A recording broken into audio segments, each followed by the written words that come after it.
Welcome to Viceroy Land, and as you heard there, we just had the horn going.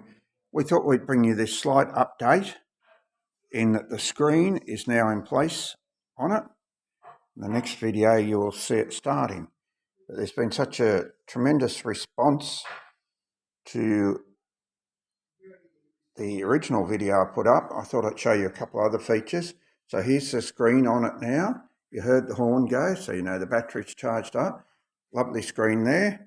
And the seat is in the fully extended position, so you can see the quality underneath of the seat itself, and also where your toolbox or tools, and if you're in England, your V5C and things like that at the. A lot of them had two 6-volt batteries in series. This one's got one 12-volt battery. So just a little update. Screen's on, battery connected.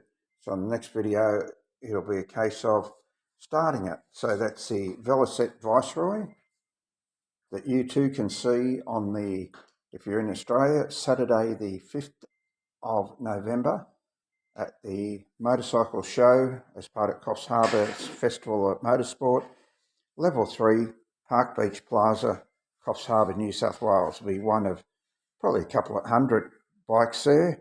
There'll be some other Velocettes, but if you want to come, you're more than welcome to turn up on the day, be there by 9 o'clock and enter your bike on the day. Hit the like button. Tell us about any other Velocette Viceroys you know, whether in Australia, England, or we know there's some in the USA as well. But at the moment, this is goodbye from 194 Mike Romeo Romeo. Hit